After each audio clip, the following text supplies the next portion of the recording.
को लेकर अल्मोड़ा में तैयारियां भी कर ली गई हैं। बढ़ेंगे आगे। लोकसभा चुनाव के बाद बीजेपी प्रदेश कार्य समिति की पहली बैठक हुई, जिसमें बद्रीनाथ और मंगलौर विधानसभा उपचुनाव की हार और आगामी निकाय चुनाव की रणनीति पर मंथन किया गया। इसके अलावा बैठक में राजनीतिक प्रस्तावों पर चर्चा भी की गई।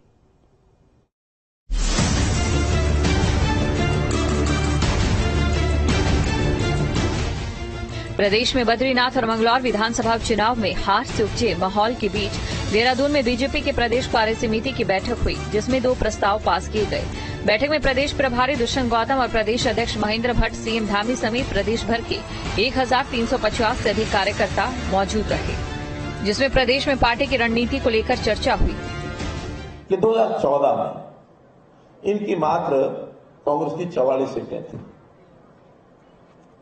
और 2019 में इनकी सीटें आई थी कितनी? 52। यानी 542 के हाउस में मान्यता प्राप्त विपक्ष को कितनी सीटें चाहिए? 54 सीटें कम से कम होनी चाहिए। लेकिन ना तो ये 2014 में मान्यता प्राप्त विपक्ष थे और ना 2019 में मान्यता प्राप्त विपक्ष थे। हाँ, इस बार ये मान्यता प्राप्त विपक्ष जरूर हो गए हैं और इनको लीडर ऑफ द हाउस का एक खिताब मिल गया, उससे ये खुश हो सकते हैं, इतनी बात मैं मानता हूं। हमने 2 प्रस्ताव इसमें पास किए हैं। पहला प्रस्ताव है यशस्वी प्रधानमंत्री जी के तीसरी बार प्रधानमंत्री पर उनका धन्यवाद, जनता का धन्यवाद कि कोई तीसरी बार प्रधानमंत्री बने हैं। ये ऐतिहासिक क्षण है। पहले एक बार जवाहरलाल नेहरू बने, लेकिन जवाहरलाल नेहरू उस समय बने जिस समय के अंदर देश आजाद हुआ था, अनुकूलता थी, कोई विरोधी दल ज्यादा नहीं थे।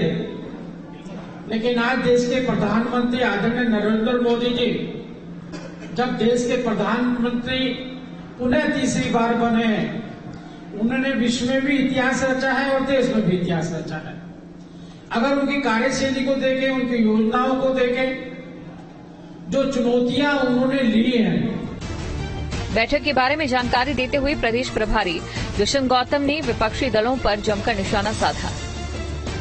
आज विपक्ष जिस प्रकार से वातावरण बना रहा है, झूठ की राजनीति, सरासर झूठ बोलने का काम कर रहा है। संविधान बदल देंगे, संविधान की हम रक्षा कर रहे हैं। हम जानना चाहते हैं कि आप संविधान की रक्षा करें तो आपने कश्मीर में धारा 370 के समय पर संविधान की रक्षा क्यों नहीं की? वहां तो संविधान लागू ही नहीं होता था। आप संविधान की रक्षा कर रहे हैं, संविधान को आप हम पे आरोप लगाते हैं, झूठ बोलते हैं। आपने इंदिरा गांधी के 1976 के अंदर संविधान की प्रीएम्बल को बदलने का पाप किया। कभी संविधान में सेकुलर और सोशलिस्ट शब्द नहीं था, उसको बदलने का आपने काम किया।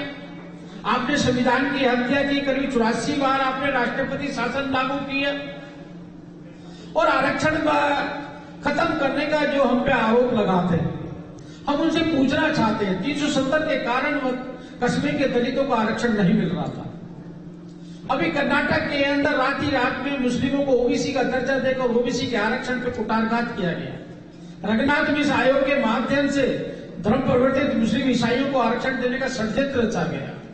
जवाहरलाल नेहरू जी ने कुल 1966 के अंदर पत्र लिखा कि मैं आरक्षण का पक्षधर नहीं हूं और आरोप हम पे लगाते हैं।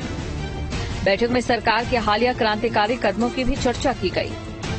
प्रधानमंत्री ने कहा था कि आने वाला ये दशक जो होगा, ये वर्तमान दशक चल रहा है, ये उत्तराखंड का दशक चल रहा है, जहां प्रधानमंत्री देश को 2047 से विकसित भारत बनाना चाहते हैं। वही हमारे मुख्यमंत्री जी, जो प्रधानमंत्री जी ने कहा था कि उत्तराखंड को भी मैं इस दशक के अंदर अग्रणी राज्यों में चाहता हूं।